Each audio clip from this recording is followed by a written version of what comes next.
Estamos ao vivo, mais uma noite, 23ª noite do mês de outubro, 23ª live, 23 dias de live. Obrigado por você que tem acompanhado, obrigado para você que tem acompanhado também gravado nos próximos meses subsequentes a esse. Hoje mais uma noite especial como as demais, onde o assunto é bem interessante, tá? Vamos falar sobre fatores macroeconômicos que afetam os nossos planos, que interrompem os nossos planos e bagunçam tudo. Como que a gente pode prevenir, mitigar, o que vale a pena prestar atenção, o que não. I don't know. Temos que discutir isso hoje. Temos esse capítulo no Único Plano, como você sabe, tá? Material Único Plano.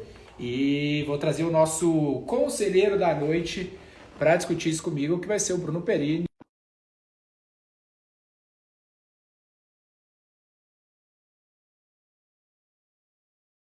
Orientação, tá? Lembre-se de tocar o sininho enquanto você tiver um insight legal. Lembre-se de clicar no aviãozinho aí para enviar a live para um colega da sua equipe. Lembre-se de clicar no botão ali de pergunta, tá? Para você poder deixar as suas dúvidas, suas questões aí para nós. Estou num cenário diferente, então tá um pouco diferente aqui. Ficou legal, ficou melhor, ficou top. Bom demais. Tá bom, turma? Vocês estão bem? Fala comigo para mim saber se vocês me veem, me ouvem com clareza. Só vejo vocês entrando aí e tudo mais. Bora, bora, bora, bora, bora. Bruno Perini, que é patrocinado pela Arme também, ó, Max. Cliente nosso, Conrado tá aí, hein? Novo garoto propaganda da Arme. Fala, mestre! E aí, Denis, tudo bom?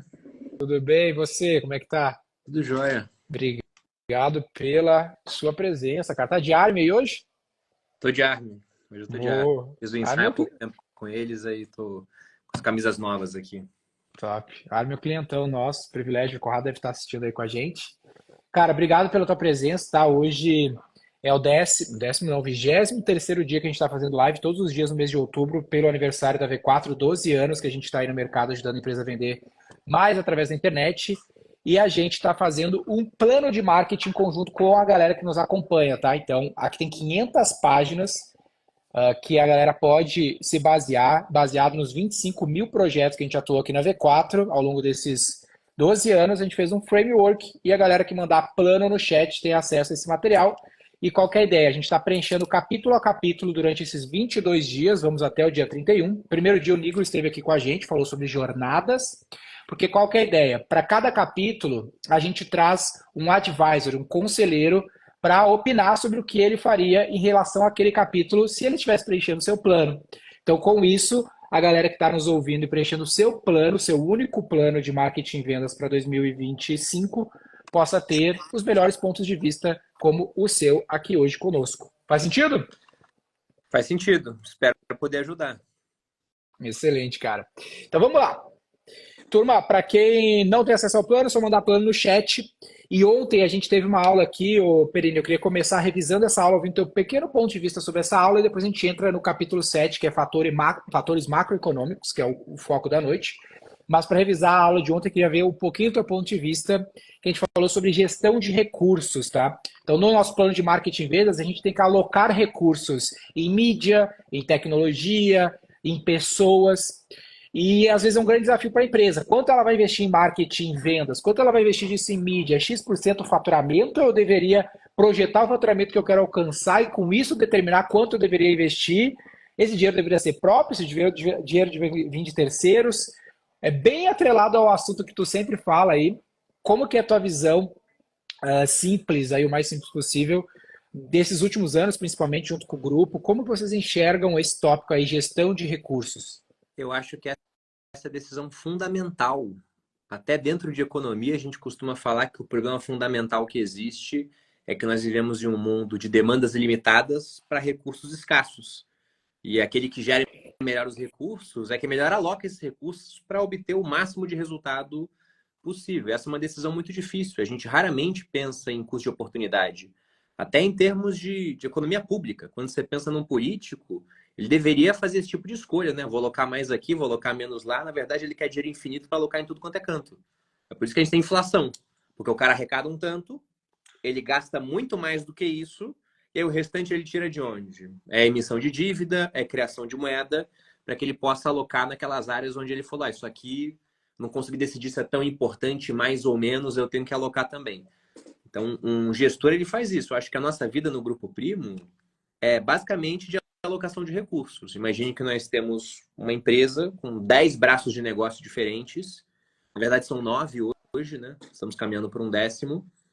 E a gente escolhe que recursos colocar em cada braço. Quem precisa de mais, quem precisa de menos, querendo sempre alocar naquilo que vai dar mais retorno. Então, eu acho que essa habilidade é fundamental para qualquer um que queira fazer negócios, né? Decidir como alocar.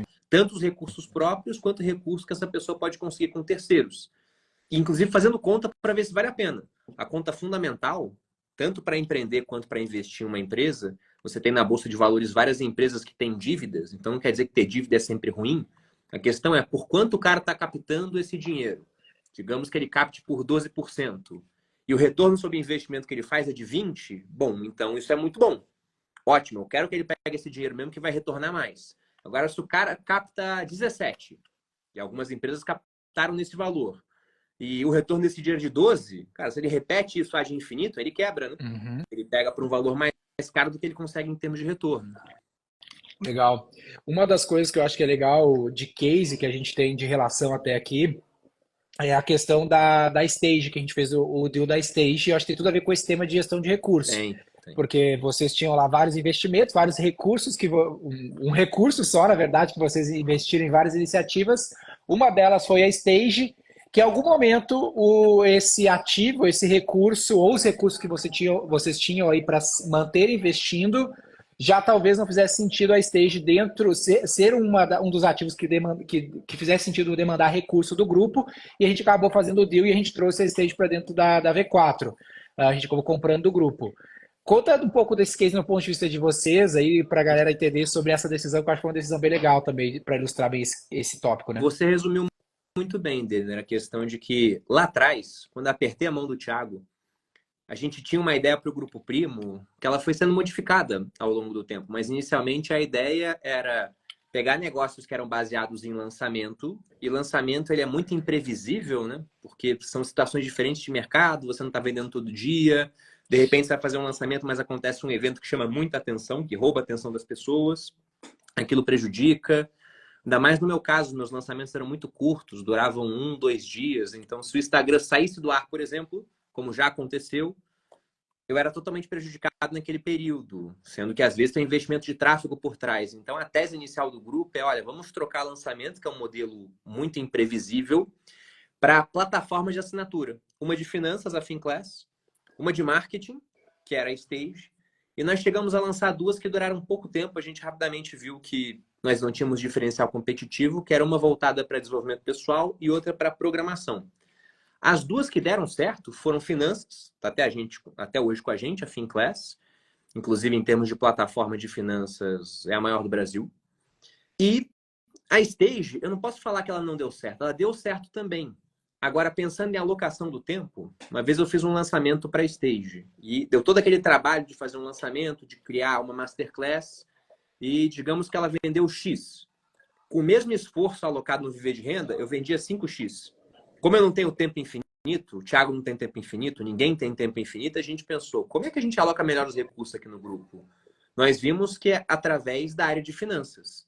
Então, hoje em dia, tirando MBAs, que a gente pode lançar em parceria com algum tipo de profissional, como já fizemos, de marketing com o Astor Iveto, de macroeconomia com o Paulo Guedes, a gente pega nomes assim, mas até lá a gente prefere ficar em finanças, a gente arrisca sair para outras áreas. No restante, o Grupo Primo descobriu aquilo que era óbvio, que o seu negócio é finanças. E a gente começou a pegar tudo que não era dessa área e viu, e aí, o que a gente faz agora? E a Stage era um desses ativos, você demonstrou interesse, estaria muito melhor alocado com você, já que seu negócio é marketing, você respira isso. E acho que foi uma transação que foi muito boa para ambos os lados, porque a gente pegou um ativo bom e deu na mão de alguém que vai tocar bem, que vai cuidar dos clientes, e agora tem mais tempo e foco simplesmente em finanças. Então, o lance aqui que tu está querendo dizer é que, eventualmente, parte da alocação de recursos vai passar por despriorizar coisas e tirar elas do negócio, né? Exato. Porque nem tu fala mais do que eu sobre recursos, gestão de carteira de ativos, mas, teoricamente, teoricamente, né, nem todo ativo vai durar para sempre na sua carteira, né? Então, em algum dado momento, você já não vai conseguir tirar mais resultado dele, talvez na mão de outra pessoa gerar mais valor a partir dali. Vocês geraram muito valor com a Stage na mão de vocês, por isso que a gente viu interesse, a gente viu que a gente poderia gerar tanto quanto, se não mais, na nossa mão, por isso que a gente alocou recurso lá. E vocês viram que na mão de vocês, não, talvez você não gerasse ainda tanto resultado, mas foi uma questão de recurso escasso, eu preciso priorizar. Então, todo mundo que está nos ouvindo está vivendo esse mesmo problema, né? Esse mesmo desafio para o seu plano de 2025, que é, cara, o recurso é limitado, as oportunidades são infinitas. Eu estou num pré-board, tem um board, um conselho nosso sexta, e eu estava escrevendo hoje falando, galera, a gente tem. O que não falta é oportunidade. O difícil é criar um frame, um axioma que me ajude a saber o que eu não devo fazer, porque todas as oportunidades parecem incríveis, né? Eu acho que a decisão principal, assim, é saber que dinheiro que está na mesa é seu e aquele que não é. Porque todo mundo pensa, olha o negócio e fala, cara, que negócio bom, acho que dá para a gente comprar um igual ou fazer um igual, né? Muito da economia acontece assim, você vê uma empresa que faz um IPO em bolsa de valores, vale 1 bilhão, você faz a conta e fala, cara, eu poderia começar esse negócio do zero gastando 100 para colher essa recompensa dos 900 que o mercado está dando para uma empresa que é listada assim. Você vai lá e faz. E a gente tinha tanta audiência no Grupo Primo, tinha e tem até mais hoje em dia, nós falamos com cerca de 40 milhões de pessoas mensalmente, que nós pensamos que a gente poderia ter negócios em qualquer tipo de área. E até poderíamos, só que a gente perde vantagem competitiva. Eu gosto sempre no meu Instagram, eu faço isso, né, com uma regularidade de no mínimo, de no máximo, aliás, uns 6 meses, de fazer uma pergunta. Eu vou lá e posto para o meu público através de uma caixinha. Quando você ouve o nome Bruno Perini, quais são as 3 primeiras palavras que vêm na sua cabeça? E essas 3 primeiras palavras, elas ditam aquilo que eu estou produzindo de conteúdo. Eu quero que as pessoas falem de investimento, eu quero que elas falem de Bitcoin, fundos imobiliários, finanças, aumento de renda, renda passiva. Eventualmente, eu sei que vai aparecer alguma coisa ligada à filosofia, Sêneca, a minha esposa. Agora, o que não aparecia lá? Marketing não aparecia. Então, apesar de eu usar a ferramenta para poder ter mais alcance, né, o que o marketing digital proporciona, eu não era uma referência nesse assunto. Então, eu ia conseguir diminuir o custo de aquisição do cliente na plataforma, tanto quanto, por exemplo, você, que é uma referência nisso? Não, a gente perdia vantagem competitiva. Agora, em finanças, eu sei que se a gente faz um anúncio com o meu rosto, eu diminuo o custo de aquisição do cliente. Mesma coisa com o Thiago. Então, foi uma questão de alocar melhor os recursos. E hoje no grupo já passaram várias oportunidades de negócios fantásticos. E a gente fala, cara, seu negócio é fantástico, só que não é pra gente. A gente quer focar realmente em finanças. Porque dentro de finanças a gente montou um ecossistema muito coeso. A gente tem a camada de audiência, tem de educação, tem a parte financeira, de consultoria, de gestão. Então, qualquer peça que ela é estranha a esse ecossistema, não vai ter as mesmas engrenagens, as mesmas sinergias. A gente vai consumir mais tempo de reunião, mais tempo do time, para um negócio que ele não soma nas outras partes. Sim. E a galera que está nos ouvindo aqui, turma, tem um lance que eu vi que eu acho que é legal vocês pensarem, que é quantos de vocês eventualmente começaram um negócio novo ou trocaram de trabalho nos últimos 24 meses? Talvez muitos de vocês tenham começado algum projeto novo, inclusive um trabalho diferente, nos últimos 24 meses. Por quê? Porque toda hora surge o que a gente chama de otimismo desinformado, que alguém vem e fala para você, cara, esse negócio aí de infoproduto é legal, pô, esse negócio de posto de gasolina é legal, pô, esse negócio de farmácia é legal, pô, esse negócio de planeta mexicano é legal. Esse eu chamo de otimismo desinformado. Tu só ouve essa parte, parece legal tudo isso mesmo. Aí tu fala, cara, vou fazer isso. Aí tu pula de trabalho, tu pula de projeto. Aí tu descobre que não é tão simples assim. Independente de qual seja o projeto, pô, infoproduto tem mídia pra caramba que tem que comprar. Puta, mídia tem que comprar. Posto de gasolina, pô, a margem é muito baixa. Planeta mexicano, ninguém compra mais. Aí tu cai, tu sai de um otimismo desinformado, a um otimismo desinformado, e tu chega num informado pessimismo, aí tu começa a cair. Aí nessa queda, tu tem uma crise de significado e tu começa de novo, porque daí tu vai ver outra ideia. Aí tu segue esse ciclo sempre. O lance que talvez tu tenha que olhar, cara, independente do que tu for fazer, hoje eu fui numa reunião de manhã, Perini, era 10 founders, era uma reunião só de founders, todas as empresas tinham levantado 10 milhões de dólares, 50 milhões de dólares, 30 milhões de dólares, eu era o único cara que não tinha levantado capital. E aí caralho, os caras são tudo muito bom aqui. E todos falando de problema. Cara, minha empresa tem esse problema. Então, toda empresa tem um monte de problema. O ponto é, a gente tem que passar pro otimismo informado. Então, cara, eu sei os problemas da minha realidade. Pô, o negócio do Grupo Primo tem um monte de problema. Mas ele tá sabendo dos problemas que tem. Agora ele vai atingir resultado independente dos problemas que tem, porque o meu tem problema, da XP tem problema, da Petrobras tem problema. O ponto é, a diferença de quem atinge o topo ou não, se tu pegar a lista das pessoas mais ricas do mundo, eu vi uma lista das mulheres mais ricas dos Estados Unidos. Uma delas trabalhava num negócio de telhados, arrumação de telhado. Pô, quem diria que isso é um negócio bom, uma arrumação de telhado? Pô, não é um negócio esse, tu vai pensar assim, caramba, tirou a mulher mais rica dos Estados Unidos, uma das. Por quê? Porque ela falou, cara, esse negócio aqui não é o melhor negócio do mundo, mas eu vou fazer esse negócio até ficar bom, porque ele tem pontos positivos, né? Não é um negócio catastrófico. Mas ela persistiu, ela não ficou pulando de galhos. Então, no fim das contas, parte da gestão de recursos é você não ficar usando mal o seu próprio recurso, o seu tempo, da sua mente, porque a sua mente tem um espaço limitado. Quanto mais coisa você bota, mais difícil fica a sua vida, né? E mais insuportável às vezes ela fica mesmo, né? Eu tenho até um exemplo disso, Denner, que aconteceu com a minha esposa. A minha esposa Malu, ela tem uma audiência grande, ela já fez publi para um monte de marcas diferentes, marcas de roupa, cosméticos, esgotava vários produtos. E eu lembro que a Nativosa fez aquela venda da NV para o Grupo Soma, se eu não me engano foi por um valor de uns 300 milhões. Eu falei com a Malu, amor, você esgota a roupa dos outros, por que a gente não começa uma marca de roupa sua para esgotar sua própria roupa? E como a gente já tem bastante dinheiro, não precisa nem pensar em fluxo de caixa, tudo. É só pensar em vender cada vez mais para a gente pegar esse valor lá na frente via equity, vendendo para alguém. E começamos o negócio e ele foi crescendo mês a mês, vendendo cada vez mais, com muita dificuldade, porque a gente era esse otimista desinformado. Aí viramos pessimistas informados depois de um tempo, né? Diria até realistas, porque era um negócio que dava muito trabalho. Roupa, para quem nunca parou para pensar, é igual comida, tem prazo de validade. Você tem coleções, aí passa aquela temporada, mudam as cores da moda, aquele estoque vai ficar velho, tem que fazer liquidação para abrir espaço para receber um novo estoque. E uma hora a gente estava já pronto para começar a abrir lojas físicas, o que demandaria mais investimento para pegar bons pontos em shoppings. Só que era um negócio que era tão difícil, e a minha esposa fazia tanto dinheiro em outras áreas que eram tão mais fáceis, e nós tínhamos o plano, uma certa data para começar a ter filhos, aquilo ia atrapalhar, né, porque demandava muita atenção, que uma hora ela virou, depois de conversar com a sócia dela, e falou, acho que eu vou matar o negócio. Eu até pensei, pô, vamos vender para alguém, só que vender seria vender o principal ativo da marca, que era ela, né? Para fazer propaganda, etc., fazer ensaio. Ela falou, não, tô pensando em matar.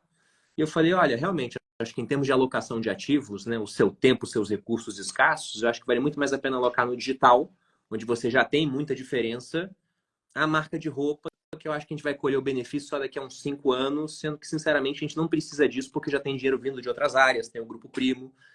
E para priorizar outros projetos, como, por exemplo, o fato de que agora a gente está grávido, vai ser pai e mãe, a gente resolveu estopar a marca de roupa, simplesmente pensando em alocação de ativos, alocação de recursos.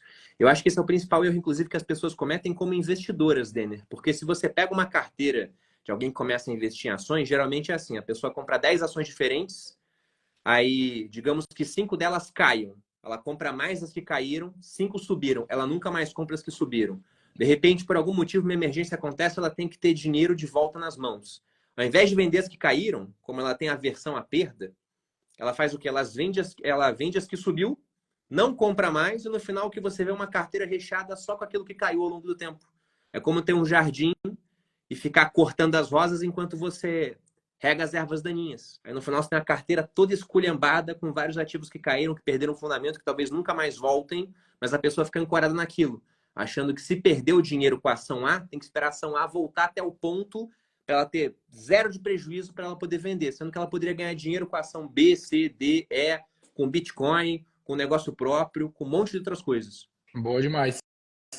Turma, se você teve um insight até aqui, ó, bota o sininho no chat, a galera que botou o sininho do sininho no chat é um símbolo, a gente toca aqui sempre quando a gente vende, bota no chat pra gente ver que você teve um insight. Isso aqui é a gente recapitulou um pouco da aula de ontem, tá, do único plano, então se você mandar o plano no chat, você recebe o material e tem acesso à aula que a gente fala mais sobre isso, que aqui foi só um recap, mas eu quero falar sobre o capítulo 7, tá, que é fatores macroeconômicos na aula de hoje, então foi um belo recap da aula de ontem, você mandou plano no chat, você tem acesso a esse material e as aulas gravadas, 22ª 23ª live.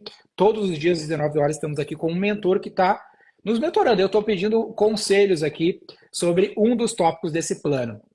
Peguei um pouco sobre a alocação de recursos, muito legal. Agora vou pegar um pouco sobre fatores macroeconômicos. Então, dentro do contexto da construção do plano, do seu único plano de marketing e vendas para 2025, a gente tem um monte de ruído, Perini.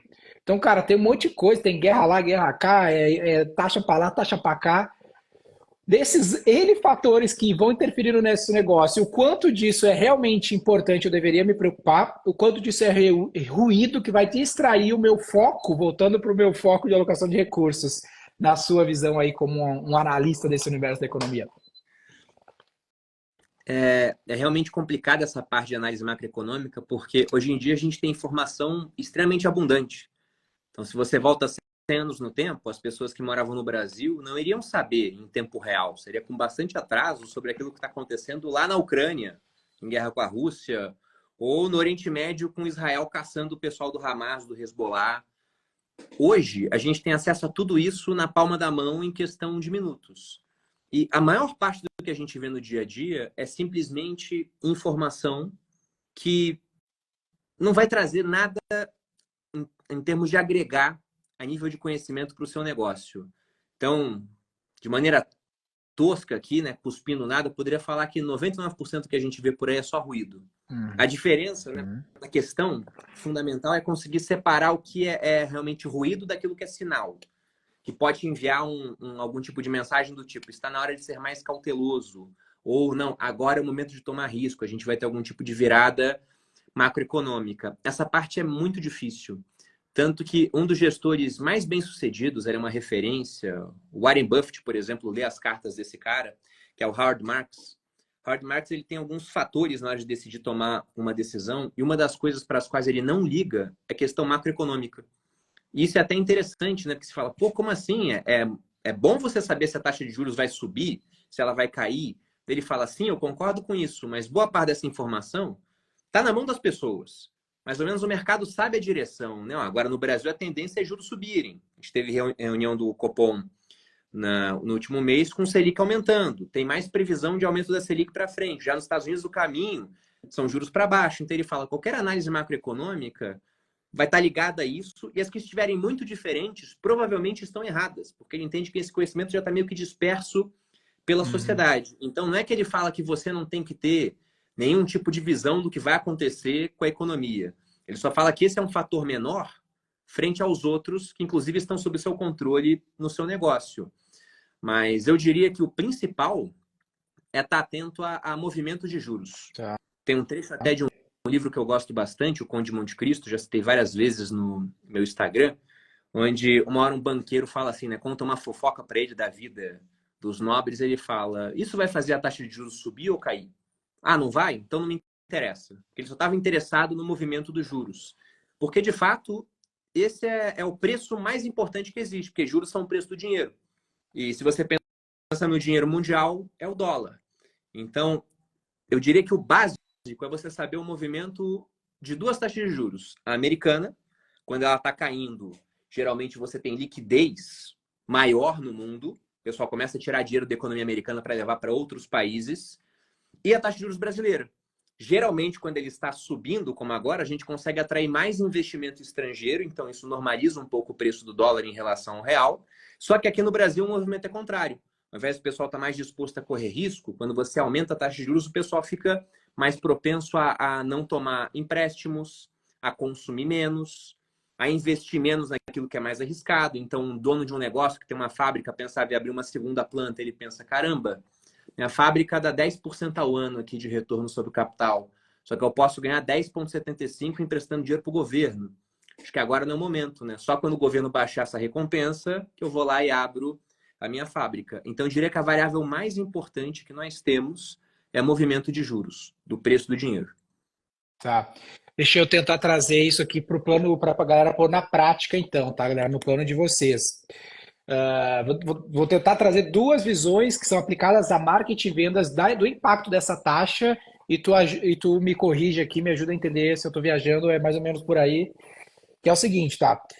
Dois caminhos. Primeiro deles, pô, a depender do. O Perini falou isso puro e simples. Se a taxa for subir, as pessoas tendem a pegar menos dinheiro no mercado, ou se a taxa nos Estados Unidos for subir, os investidores tendem a trazer menos dinheiro para o Brasil, porque tem uma componente de risco, ou seja, o consumo pode desacelerar, consumo desacelerar, menos cliente para te comprar, um fator externo que ameaça a tua receita. Então não importa o que tu faça, tu vai ter menos demanda, né, para a mesma oferta, se a oferta ficar igual, né? Então, se é os mesmos concorrentes competindo por um número mais escasso de dinheiro, de pessoas dispostas a pagar, o seu próprio preço, ou sua venda cai, ou seu preço vai ter que cair apertando suas margens.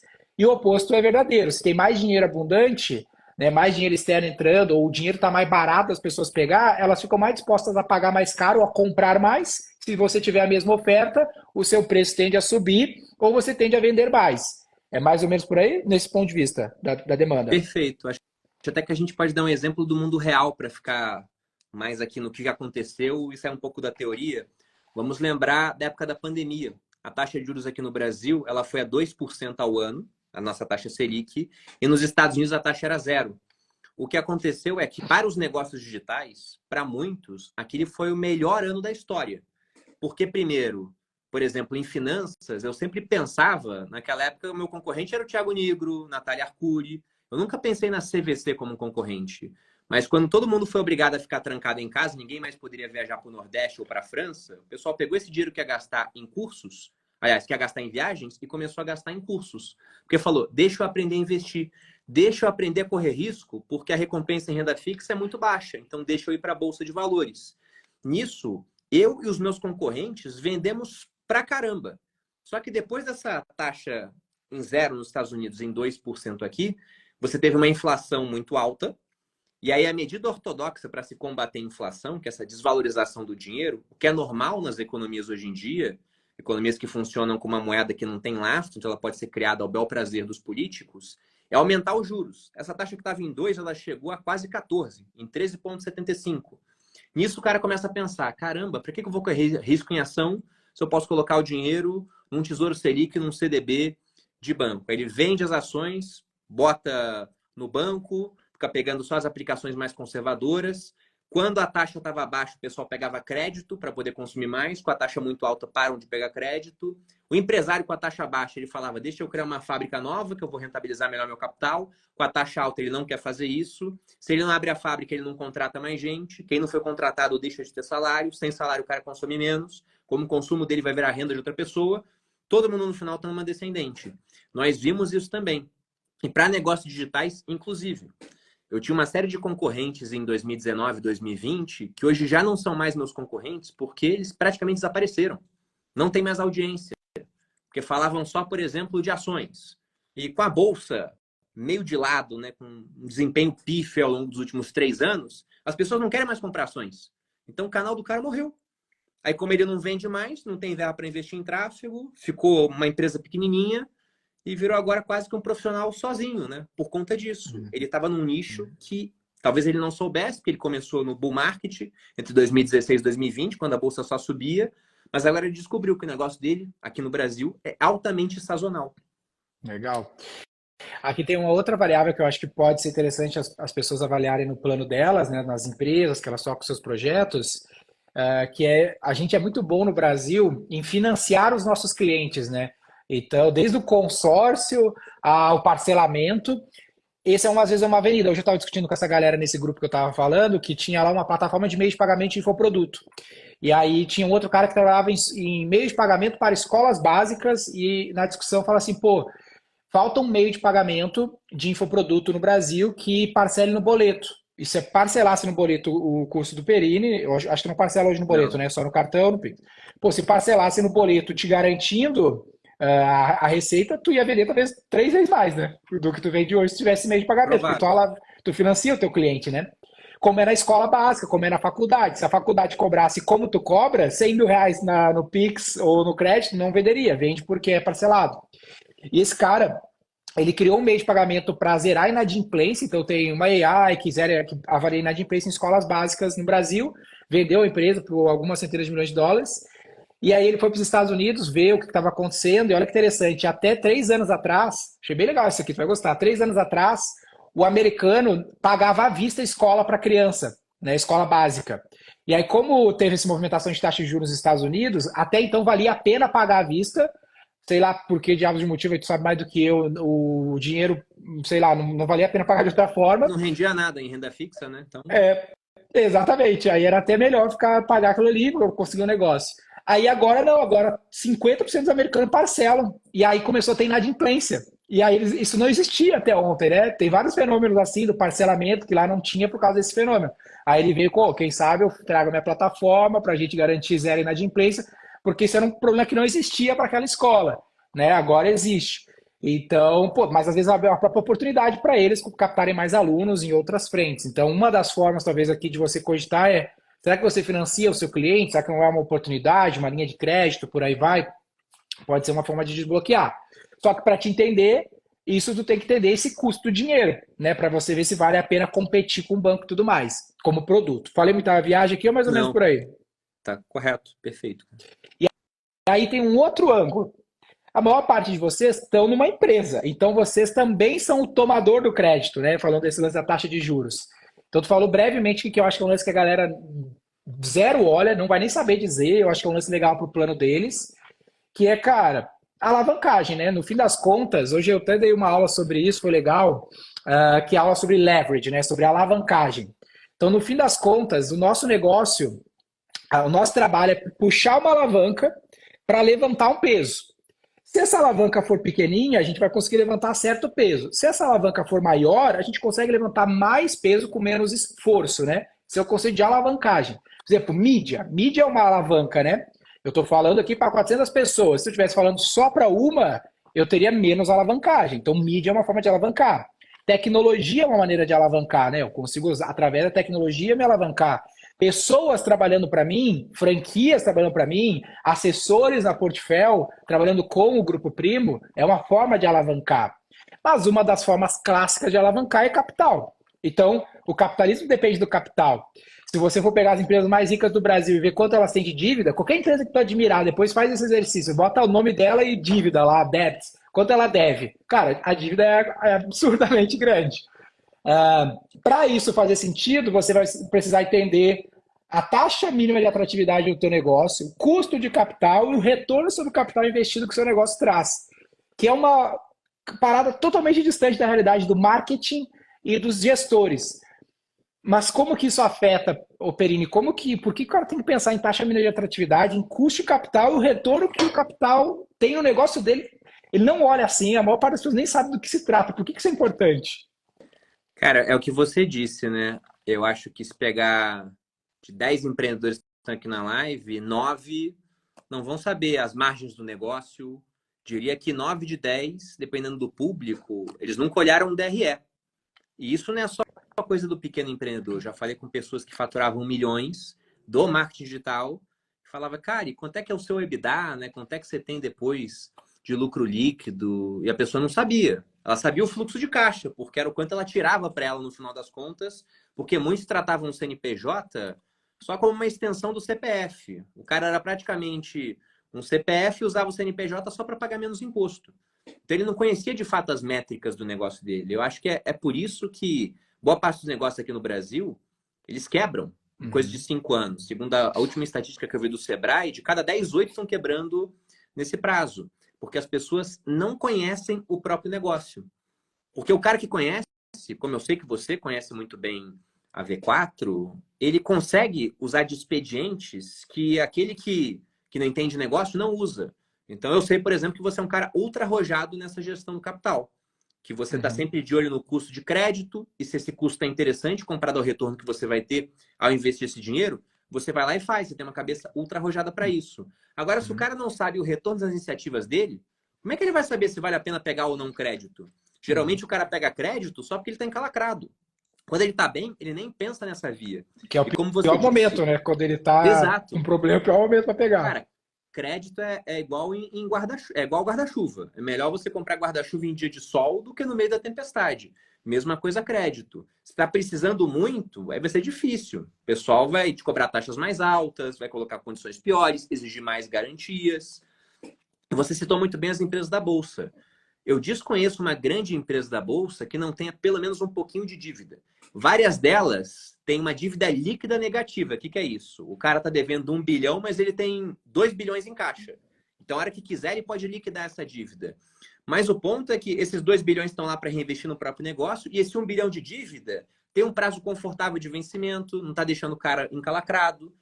Para o que vai vencer de passivo, né, de obrigações, ele tem bastante ativo para arcar com aquilo. Então, essa estrutura de capital é muito importante para que o negócio ele possa ter mais perenidade. Até porque, dependendo do regime fiscal, quando você tem essa dívida, você acaba pagando menos imposto. Você vai abatendo aquilo. Então, são conceitos de contabilidade que eles têm que estar mais próximos do empreendedor. O cara que é founder, né, eu sempre falo que eu descobri ao longo do tempo que eu sou muito bom para tirar o negócio de 0 a 100, sabe? Do 0 a 100, fazer o negócio crescer e ficar bom, assim, faturando alguns milhões. Cara, pode deixar comigo que eu faço sozinho. Para levar de 100 até 1.000, eu já vejo, não, eu preciso de uns executivos comigo, pessoas que já fizeram isso antes, essa caminhada. Para levar do 1.000 até o 1 milhão, é um outro time que você vai trazer, cara. Então, o empreendedor não vai saber de tudo. Não no detalhe. Agora, no geral, ele tem que saber, até para poder achar os especialistas que ele precisa, para poder fazer esse negócio crescer bastante. Sim. Então, no final, porque você quer fazer um IPO, você vai pegar uns caras que já fizeram IPOs antes, que vão deixar sua empresa redondinha para isso, vão saber como é que ela vai ficar mais atrativa para ser oferecida no roadshow. Então, o dever do founder é isso que você falou, é estar falando com outros founders, porque é muito raro você achar um problema que ele é novo. Difícil eu chegar para o Daniel e falar, cara, apareceu um problema aqui que em 4.500 anos de história, desde a construção da pirâmide de Quéops, né, nenhum empreendedor teve. Eu sou o primeiro a ter. Não tem, cara. Todo problema que eu tive... Cara, o Benchimol já teve, o Flávio Augusto já teve, o Denner já deve ter tido, coisas parecidas, que eles quebraram a cabeça, gastaram tempo, gastaram dinheiro e já descobriram a solução. Então eu vou lá e pergunto, Denner, passou por isso já? Como é que é, cara? Em um WhatsApp ele me fala, ele poupa o meu tempo. Então o dever do founder é o tempo todo, ele tá atrás de quem pode ajudar ele em cada uma das questões, inclusive nas financeiras. Sim. E o Warren Buffett, ele até fala num livro que eu gosto bastante, que ser um investidor melhor fez ele um CEO melhor e vice-versa. Então, até jogando a brasa um pouco pro teu assado, cara, se você é um marqueteiro, não necessariamente você é o acionista, obviamente se você for acionista, mas se você é um marqueteiro, controla o budget, cara, aprender sobre investimentos com o Perini, por aí, em quem mais você quiser, vai te fazer um marqueteiro melhor. Porque, vou dar um exemplo agora tático para vocês de tudo isso que a gente está falando. Cara, você vai lá investir US$ 100.000, R$ 100.000 no Facebook. Para a maior parte de vocês, isso aí, como assim US$ 100.000, R$ 1.000.000 no Facebook? Que não é nada, tá? Não é nada, a galera investe muito mais do que isso. Eles são loucos? Não, eles vão olhar, pô, botei US$ 100.000, R$ 100.000, R$ 100.000, meio milhão de reais. Voltou 1,5 milhão, 3 milhões de receita. Pô, dessa receita eu tenho a margem X, 50% de margem. Então sobrou 1,5 milhão de margem para o negócio. Pô, 3 vezes de retorno sobre o meu capital que eu aloquei naquele negócio. Se eu vou construindo essa máquina e ela vai ficando azeitada de uma maneira que eu tenho um grau de confiança alto de que eu consigo imprimir esse dinheiro, né, fazer esse aporte, vira quase como construir uma loja, quase como construir uma fábrica, que você já sabe, entende a demanda, entende a oferta e tudo mais. Só que aí tem um BO que me fez ficar mais arrojado, Perini, que é o custo de oportunidade. Quando você tem esse ROI, esse retorno muito esticado, as suas campanhas estão performando, o teu custo de adquirir um cliente está baixo em relação à receita, isso não dura para sempre. Por exemplo, no Brasil, o retorno sobre o investimento de mídia, o ROAS que a gente chama, o retorno sobre o investimento de mídia, na média, a McKinsey fala em 8 vezes. Aqui na V4, a gente investe R$ 500 milhão para os nossos clientes e dá 10 vezes na média. Nos Estados Unidos, o Facebook promete 3 vezes. Ou seja, ainda está muito alto. Sim. Então, ainda é um custo de oportunidade. Tu investe em mídia digital há um tempão. O ROAS nunca foi melhor. Ele tende a ser cada vez pior. Então, eventualmente, você está num nicho, numa oferta. Pega a Army aqui, nosso parceiro em comum. Pô, às vezes a Army acerta uma coleção na marca de moda dela e ela performa acima da média.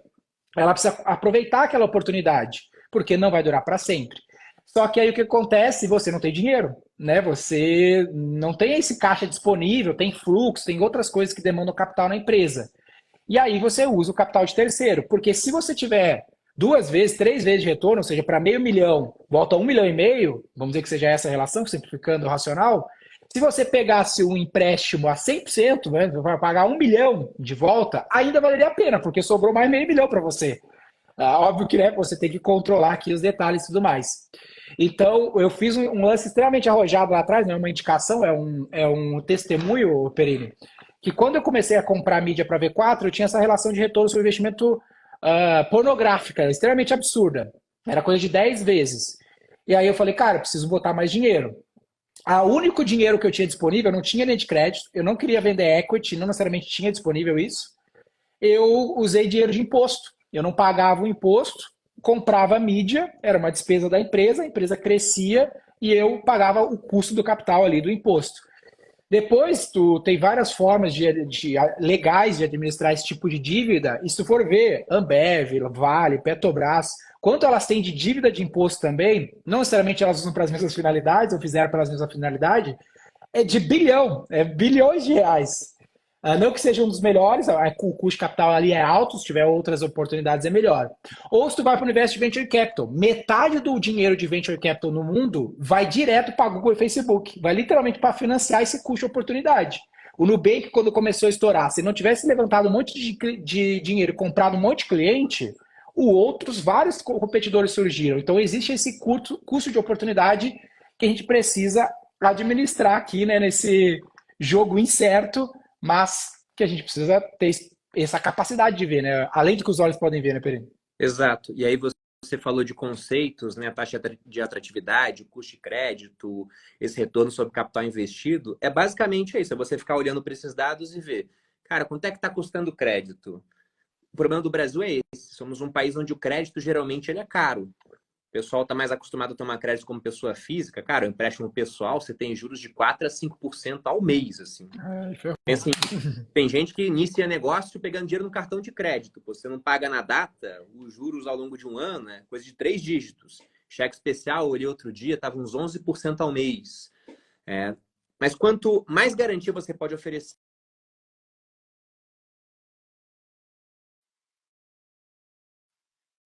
de imóveis, é porque a garantia do financiamento é o próprio imóvel. Então, se você não paga, o banco vai lá, toma seu imóvel, joga no leilão e, através do leilão, consegue quitar a sua dívida. Mas digamos que você consiga pegar crédito, essa é uma taxa boa para o mercado atualmente, por uns 15%. E aí você vê que naquele projeto que você quer usar, se tudo der errado, você consegue um retorno de 20%. Você vê, nossa, esse projeto então é atrativo, tem essa taxa de atratividade mínima, quando as coisas não estão saindo corretas. Agora, se bem executado, o retorno pode ser muito mais alto. Então, vendo assim, você analisa que vale a pena tomar esse risco e se alavancar, pegar crédito. Agora, é um jogo no qual as pessoas têm que ter muito cuidado. Tem um ditado em inglês, né, que falam de 3 L's que quebram o homem. É liquor, leverage, ou seja, alavancagem, liquor é bebida mesmo, né? E ladies, né? Ou seja, mulheres, alavancagem e bebida. Então, tem muita gente muito inteligente que acaba metendo os pés pelas mãos, acha que o seu negócio é de um jeito, de repente descobre que ele é de outro. Eu uso até o exemplo de finanças, porque de 2016 a 2020, eu falava com vários concorrentes meus e a realidade era, a cada ano o faturamento era maior do que o ano anterior. Mas eram 5 anos de mercado subindo, de fundo imobiliário subindo, de bolsa brasileira subindo.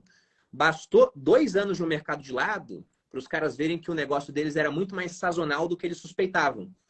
E o ponto é que eu nunca conheci um empreendedor, acho que o Denner também não, que ele chegou para mim e falou assim, cara, nesse ano eu faturei 10 milhões. Ano que vem eu vou faturar metade. Não, todo mundo fala, esse ano eu faturei 10, ano que vem eu vou faturar 14. O cara prevê um certo crescimento. Então todo mundo prevê crescimento à frente. E quando ele prevê esse crescimento, muitas vezes para atingir o resultado, ele vai trazer mais time, ele vai trazer pessoas mais seniors, o custo desse pessoal é mais alto, ele vai tomar capital, vai emitir uma dívida, ou ele vai tentar fazer uma rodada de investimento, vai colocar uma série de gatilhos. Então o cara se prepara para isso. Só que o desempenho do mercado muda, o negócio dele pode depender mais disso do que ele suspeitava, e aí, de repente você tem um cenário totalmente diferente daquele que você tinha imaginado anteriormente. Então tem que ter muito cuidado com dinheiro emprestado. Aqui vai do grau de incerteza da alocação desse recurso, né? Se você tem um grau alto de incerteza, vai para uma opção de, por exemplo, de equity, que a pessoa vai tomar o risco junto com você. Ela é a mais cara, mas ela faz sentido nessas opções de alocação incerta, porque se virar pó, viramos pó junto, não vai ter esse problema. Agora, quando você é uma maquininha mesmo e você vê, cara, sou só perdendo a oportunidade, você vai fazendo controlado, aí vão ter formas de fazer, né? Como, por exemplo, sua dívida sobre EBITDA, né? Se tu mantém ela baixa, por exemplo, eu fiz várias dessas ao longo da vida. Hoje minha dívida sobre EBITDA é 0,7. O mercado fala de 3 vezes, né, como um bom número. Então eu poderia fazer muito mais dívida, mas eu vou controlando também, não vou metendo o louco. Então também tem um pouco de equity, já fiz outras iniciativas, então tem que ir administrando. Tem um ponto até que, se você me permite também, pegando um comentário seu, você falou desse retorno que nós temos hoje, ainda, né, ao investir em mídia paga, que ele é muito compensatório, né? Você investe um, volta cinco, volta quatro. Uhum. Um dos arrependimentos que eu tenho no digital é que eu demorei para investir em tráfego pago, porque eu tinha um orgânico tão bom que eu falei, cara, não preciso investir no pago. Só que era uma época onde o custo do lead no pago era muito baixo. E como você disse, a tendência é que esse preço ele venha a aumentar. Porque se o retorno é muito alto, você bota um, volta 5, todo mundo vai ver isso e vai falar, cara, deixa eu botar um também. Daqui a pouco você bota um, volta 4, o mercado vai ficando eficiente e diminuindo essa recompensa. Eu acho até que uma das barreiras para iniciar um negócio digital daqui a um tempo será justamente esse custo do lead. Porque ele vai subir cada vez mais, muito mais competição pelas pessoas. E quem tiver o maior LTV, ou seja, o maior lifetime value, né, ganhar mais com o cliente na empresa, esse cara vai ter condição de pagar mais caro pelo lead. E se o lead, de repente, custar, cara, vai custar R$ 100 o lead e 1.000 para o cara virar teu cliente. Tem uma empresa que o produto dela é 1.000. Fala, cara, se eu gastar 1.000 para vender 1.000, depois de pagar imposto, eu tô quebrado. Já se o cara tem lá um LTV de 10.000, então ele aceita pagar não só 1.000, ele fala, eu pago 5.000 para esse cliente tranquilo. Então acho que é um ponto que a gente vai chegar no digital, porque ainda é um mercado muito amador. Então dá para o cara começar sozinho em casa, só com o computador dele, ele tem um início assim, depois ele vai se profissionalizando. Mas daqui a alguns anos, eu acho que vai estar num nível onde, para começar assim, sabe, bem bootstrap em casa sozinho, vai ser cada vez mais complicado. Sem dúvida. Turma, quem mandou plano no chat está recebendo o material, tá? E lá vocês vão ter o capítulo 7, onde a gente está falando sobre essas questões macroeconômicas. Ali você vai ter uma atividade para você mapear riscos, ameaças, para você tentar mitigar ao longo do tempo e garantir o crescimento para o seu negócio, tá? Tem uma frase do Perini que eu peguei aqui que eu achei legal, que é: não dependa de apoio externo para ir atrás das suas metas. Você pode não contar com nenhum. No final, tudo depende do seu esforço, então continue. Peguei essa frase do teu perfil, Perini, depois eu vou republicar ela aqui no perfil da V4 e vou dar os créditos, obviamente. E a galera pode comentar lá que a gente vai sortear um plano físico e um livro do cientista do marketing também para você. Ah, não entendi nada de LTV, CAC. O que o Perini está falando? Está no livro, mas também está no material que vocês vão receber online de qualquer maneira. E aí, Perini, para a gente caminhar para o final, para a aula de amanhã, a gente vai falar junto aqui às 19 horas com o nosso mentor de amanhã, 23ª noite, que é o Alfredo Soares. Grande Alfredo Soares vai estar aqui com a gente. Boa, E a gente vai falar Então, ele vai falar sobre o capítulo 21, que é playbooks comerciais, tá? Times comerciais, times de venda. Então, pega um pouco do que o Perini falou. Pô, a mídia, o investimento em mídia, marketing vai ficar mais caro. O que é mais caro na mídia digital? A mídia digital, ela te vende um CPM, né? Ela te vende 1.000 impressões. Ela imprime 1.000 vezes o teu anúncio e ela vende isso como um leilão. Então, quanto mais gente querendo comprar essas 1.000 impressões, mais caro é o preço. Esse preço tende a subir. Como que você consegue pagar menos, apesar do preço subir aqui das 1.000 impressões? Você tem que aproveitar melhor as 1.000 impressões. Seja lá no seu criativo, seja o que você vai fazer com aquela demanda. Então, uma das formas de reduzir o teu custo, ganhar mais eficiência no teu capital, porque o teu CPM, o teu custo dessa mídia vai subir, mas você pode tirar mais retorno se você tiver o resto do processo mais azeitado. E um deles é time comercial, que pelo que eu sei da tua história, e para te finalizar no tua pitada aí de informação sobre isso, até onde eu sei da tua história, você até não tinha isso antes do Grupo Primo, hoje tem mais. Quanto leverage, quanto ROI você tem visto e apostado em melhorar processos comerciais de fato com o vendedor lá em site sales, por exemplo? Como você bem disse, Denner, é algo novo para mim, porque eu sempre confiei muito no meu conteúdo. Então eu pensava, cara, eu faço a venda. preciso de gente aqui no administrativo, né? Eu quero uma parte financeira ajeitada, uma parte de RH, mas agora a parte da venda, o influenciador ele tem quase um superpoder, né? Porque ele tem um alcance grande, ele fala com muita gente, tem uma base de fãs fiéis. Então eu pensava, eu posso fazer isso. Mas a questão é que, vamos pegar assim de maneira grosseira, se eu tenho uma lista de interessados no viver de renda, eu como influenciador, eu vou converter um percentual dessa lista. Digamos que a conversão é de 5%. No time de vendas, eu já falei com muita gente que tem esse processo bem azeitado, eles conseguem uma conversão sobre essa mesma lista de 10%. Eu pensei, cara, eu não tenho superpoder então, né? Superpoder tem aqueles que conseguem ter um time azeitado para que essa venda aconteça com mais recorrência, sem tanta surpresa, sem depender de um lançamento, de uma maneira muito mais planejada e eficiente, né? Porque se eu quiser vender o mesmo que esse pessoal tem 10%, eu tenho 5%, eu preciso do dobro de lista. Então, lá no grupo, a gente está nesse processo de montar um time comercial mais robusto e até mudando o modelo. Não é que eu vou deixar de fazer lançamentos, mas o que eu pretendo é adotar, eu acho até um nome genial de produto, né? Aquilo que o Ladeira fala, ele tem um produto chamado Venda Todo Santo Dia. Eu falo, cara, eu quero exatamente isso. Eu não quero vender só em 10 datas do ano. De 365 vender só em 10, eu estou subaproveitando o meu ano. O que eu quero é vender todo dia e nos lançamentos realizar picos de venda, onde aí eu uso esse meu superpoder para falar com o cara que me assiste, mas por algum motivo ele não entrou na lista. Ele fala, não quero receber e-mail, já sei o que vai acontecer, etc. Vou esperar o Bruno colocar o link aqui. Mas agora, para o pessoal que entra na lista, nós temos um processo cada vez melhor para que ele possa ser acionado por um vendedor que vai ter um script, vai poder tirar dúvidas, dedicar atenção individual, para poder quebrar as objeções e oferecer o produto. E esse é um ponto também, né? Porque uma coisa que eu falo bastante com o nosso head de vendas, o Paulo, é que eu falo, cara, eu quero que o vendedor ele faça a venda. Eu não quero que ele sofra a venda. Ou seja, ele contacta alguém que está muito ansioso para comprar, é fácil vender para esse cara. Eu quero que ele venda para o cara que é difícil. Porque o cara fácil eu estou vendendo já. Ele vai esperar o link e ele vai comprar. Eu quero que ele faça a venda, não é ficar tirando pedido. Sim. Mas um dos grandes acertos de vários de vocês aí no Grupo Primo foi a própria Portfel, que no fim das contas, aí me diga se eu estou certo ou errado, ela vende todo dia pro cliente, como eu, né? Eu sou um cliente da Portfel, não todo dia, mas tem a sua cadência ali de que ela está em contato comigo para eventualmente me ajudar. Ela não ganha na venda diretamente, né? Mas quanto mais ela me ajuda no dia a dia, mais tempo eu fico, mais vocês conseguem receber sobre aquele cliente no deal que vocês fazem, né? Eu acho que o grande mérito da Portfel é aumentar o LTV do grupo, porque eu descobri que educação, Denner, é quase como o Tinder, cara. No sentido de que uma pessoa entra no Tinder, é uma rede social, mas é diferente do Instagram. Eu tenho minha conta no Instagram há 10 anos. No Tinder, o cara entra, ele encontra alguém, teoricamente ele sai. Então veja que o sucesso do cliente é abandonar o produto ou serviço nesse caso.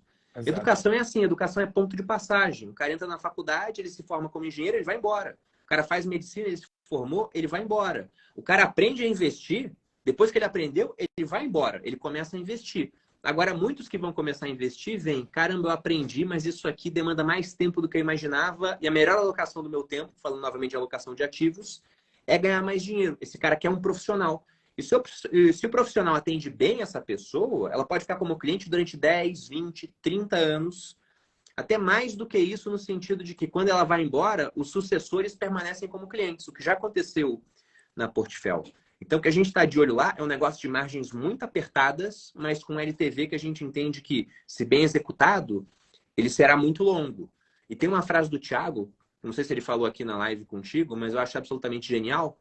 Uma vez ele, despretensiosamente, tomando um café comigo, falou assim, ganha quem tem o melhor modelo de negócio com o maior exército de vendas. Eu falei, cara, é justamente isso, né?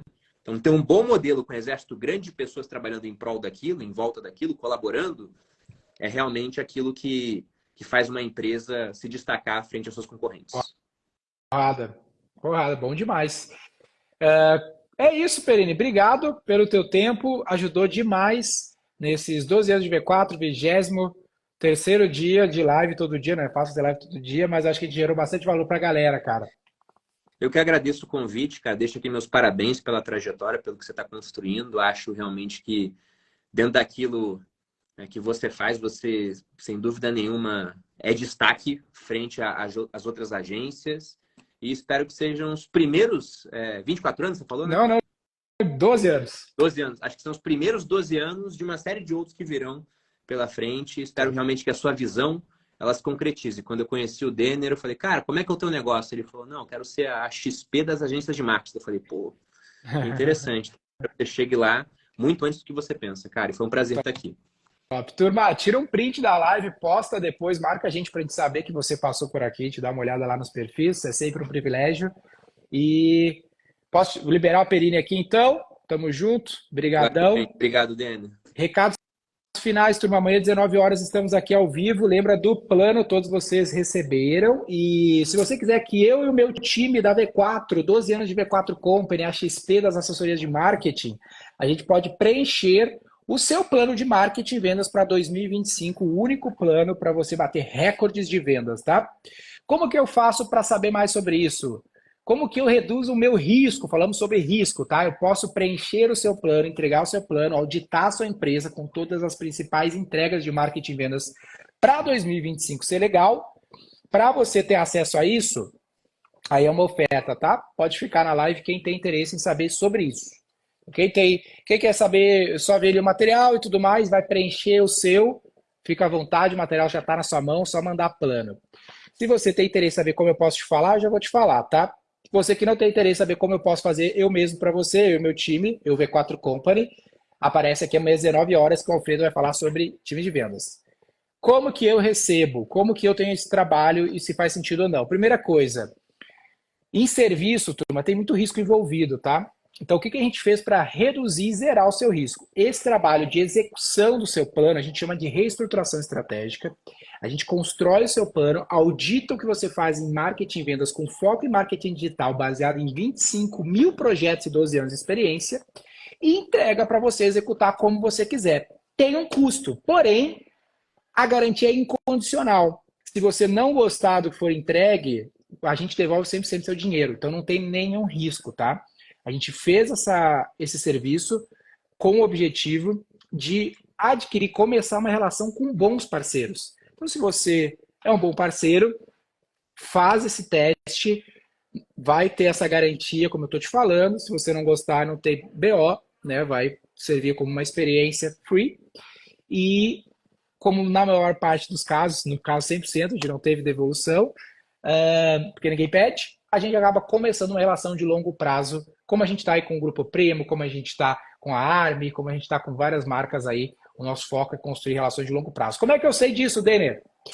No grupo do WhatsApp, que vocês estão ou vão estar a partir da mensagem que vocês receberam no direct, vai ter o link para falar com o nosso time sobre essa oferta e como a gente pode falar. Então, nosso time vai falar individualmente com você, mostrar detalhes desse plano, o que a gente entrega, o que a gente executa, o que a gente só é consultivo, o que a gente entrega de fato.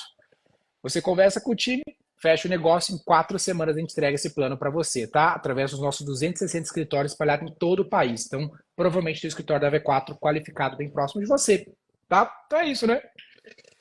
É isso, lembre-se que agora acesse o perfil da V4, vai ter o post com a frase do dia, comenta lá que você vai ser sorteado para receber um plano físico na sua casa e um Ciência do Marketing, o livro do Denner. Tamo junto, meus amigos, minhas amigas. Até amanhã. Amanhã não vai ser eu, tá? Amanhã vai ser o Fernando Miranda, para a sua alegria, conduzindo a live com o Alfredo Soares. Tamo junto.